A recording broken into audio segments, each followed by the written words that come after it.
Professor assistant professor Shri Anand ji Banaras जी को आमंत्रित करता हूँ आए आएँ और अपना अध्यक्ष वक्तव्य प्रस्तुत करें।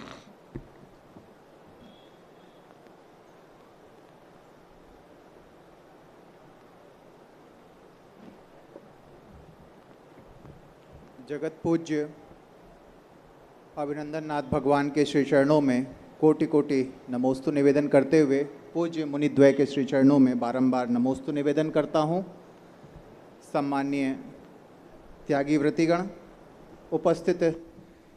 इस सभा के कुलपति आदरणीय डॉक्टर जयकुमार जी जैन साहब,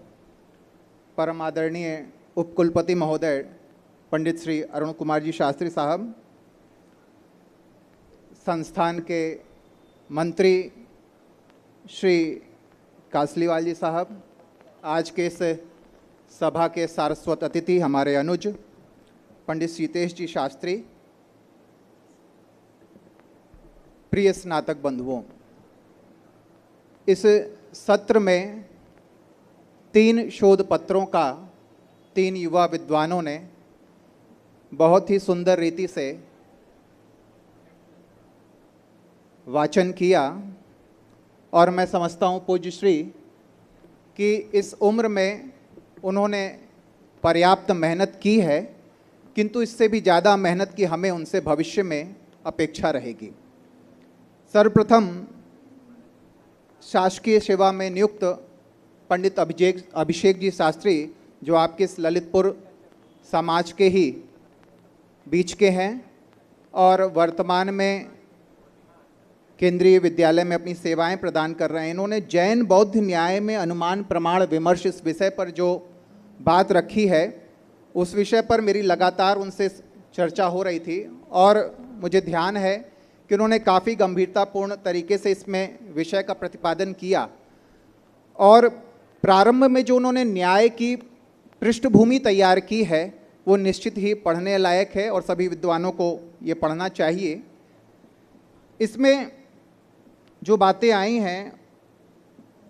उसमें मुख्य बात एक है कि कारण के होने पर कार्य का होना और कारण के नहीं होने पर कार्य का नहीं होना,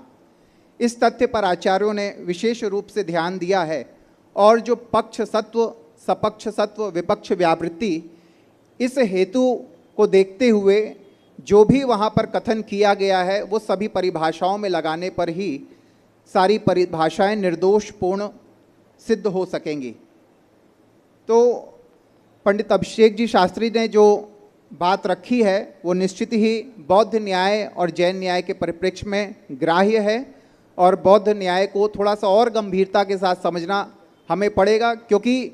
समस्या ये होती है पूज्य श्री कि हम अपने ग्रंथों को तो बरसों से देख रहे हैं और उसके पूर्वा पर पूरी परंपरा को देख लेते हैं, लेकिन प्राय ये होता है कि जब हम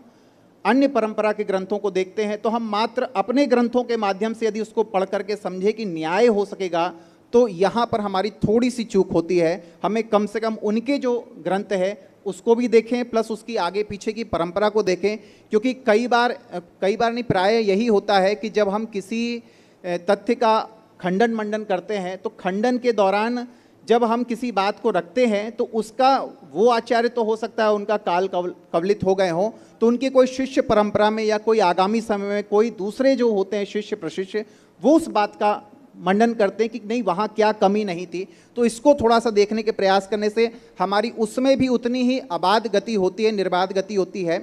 तो यहाँ पर थोड़ा सा एक निवेदन था।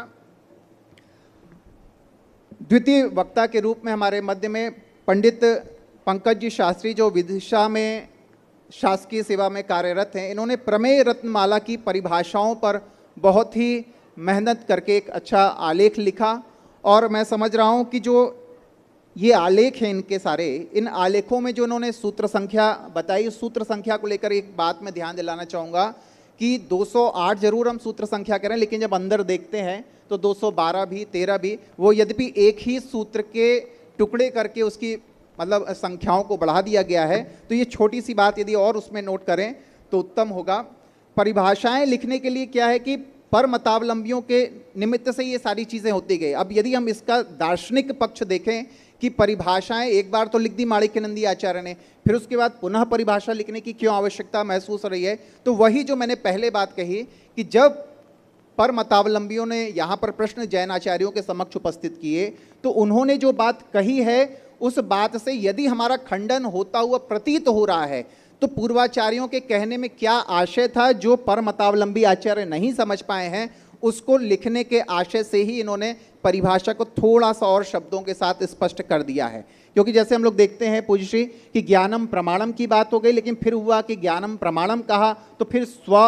हुआ, भाई स्व ज्ञानम प्रमाणम, तो उन्होंने कहा नहीं भाई पर ज्ञान को कैसे छोड़ दिया, तो वही बोला नहीं स्व पर भी है। फिर सारी बातें तो एक के बाद एक क्रम जुड़ता चला जाता है, जैसे जैसे शंकाएं आती है वैसे वैसे हमारी परिभाषा में उतना और स्पष्टीकरण होता चला जाता है, लेकिन मूल को कहीं जैनाचार्यों ने कभी भी छोड़ा नहीं। और ये भारतीय सारी परंपरा के साथ ये विशेषता रही है जो कि पाश्चात्य दर्शन से अपना एक अलग हमारा है इस मामले में, कि पाश्चात्य दर्शन में तो गुरु का खंडन शिष्य कर रहे हैं, शिष्य का खंडन फिर गुरु ने कर दिया, लेकिन यहाँ पर हमारी जो भारतीय परंपरा है और विशेष तौर पर जैन आचार्यों ने अपने पूर्व परंपरा का पूर्ण रूप से आदर सम्मान रखा है। तीसरे आलेख के रूप वक्ता के रूप में हमारे समक्ष पंडित विनोद जी शास्त्री ने संस्कृत में बहुत ही अच्छा आलेख पढ़ा और पर्याप्त मेहनत की है और संस्थान में मेहनत करके सारे छात्रों को पढ़ा रहे हैं और अपनी सेवाएं जो प्रदान कर रहे हैं उसमें उनको साधुवाद मैं तीनों ही विद्वानों को खैर दे रहा हूं। उनको विशेष तौर पर इसलिए दे रहा हूं क्योंकि वो एक अलग विधा से प्रयास कर रहे हैं। यद्यपि हमारे तीनों ही वक्ता जो वर्तमान में महाराष्ट्र या जिन्होंने तीनों ने लेख पढ़ा, तीनों ही संस्कृत में निर्बाध गति रखते हैं, बहुत ही अच्छे से बोलते हैं। और इनसे जो अभी आदरणीय कुलपति महोदय ने बात रख दी कि परोक्ष को समझना होगा कि परोक्ष हमारे यहाँ व्यापक है और अनुमान व्याप्य है, उसका दायरा कहीं ना कहीं कम हो रहा है, इसलिए परोक्ष प्रमाण के अंतर्गत भेदों के अंतर्गत उसकी कल्पना की गई है। उस चीज़ को ध्यान रखना, उधर उस दृष्टि से थोड़ा सा उसको और देखें। और उनसे शिकायत मेरी ये है कि